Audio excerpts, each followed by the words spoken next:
আসসালামু আলাইকুম। ঘুম আসতে চেয়েছিলাম কিন্তু ঘুম আসছে না। বারবার কেন যেন দেশনেত্রী বেগম খালেদা জিয়ার কথা মনে পড়ছে।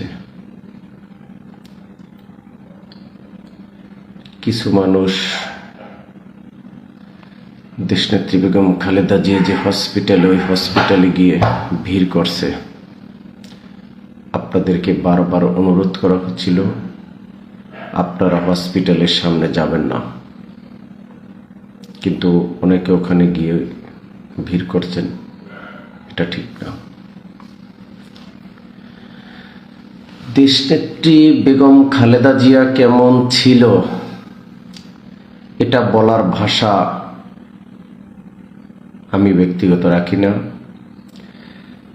কারণ সে কেমন ছিল এটা বাংলাদেশের মানুষ, বাংলাদেশের সমস্ত রাজনৈতিক দল, বাংলাদেশের সমস্ত আপামার জনগণ সেটা দেখিয়েছেন এবং সেই ভালোবাসা দেশনেত্রী বেগম খালেদা জিয়াকে দিচ্ছেন। মানুষ বলে ভালো কর্ম করলে ভালো ফল হয়, এটার প্রমাণ দেশনেত্রী বেগম খালেদা জিয়া। আমরা সকলে দেশনেত্রী বেগম খালেদা জিয়ার জন্য দোয়া করি, আল্লাহ তাআলা ওনাকে সুস্থ করে আমাদের মাঝে ফিরিয়ে দিন। আমি শহীদ প্রেসিডেন্ট জিয়াউর রহমানকে দেখি নাই,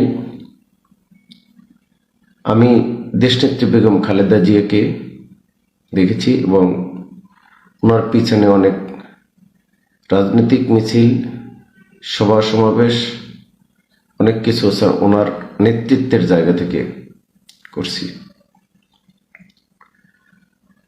এক কথায় বললে চলে, জাতীয়তাবাদী দল বিএনপির একজন আদর্শিক নেত্রী দেশনায়ক জনাব দেশনেত্রী বেগম খালেদা জিয়া।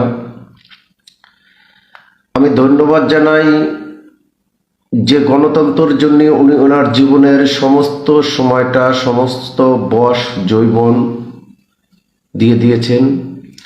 যে গণতন্ত্রের জন্য দেশমাতা 6 বছর জেল কেটেছেন, যে গণতন্ত্রের জন্য দেশনেত্রী কারাবরণ করেছেন, যে গণতন্ত্রের জন্য বছরের পর বছর সংগ্রাম করেছেন, আল্লাহ পাক রব্বুল আলামিনের ইচ্ছায় সেই গণতন্ত্র এখন বিরাজমান বাংলাদেশে। এখানে মত ভেদাভেদ থাকবে,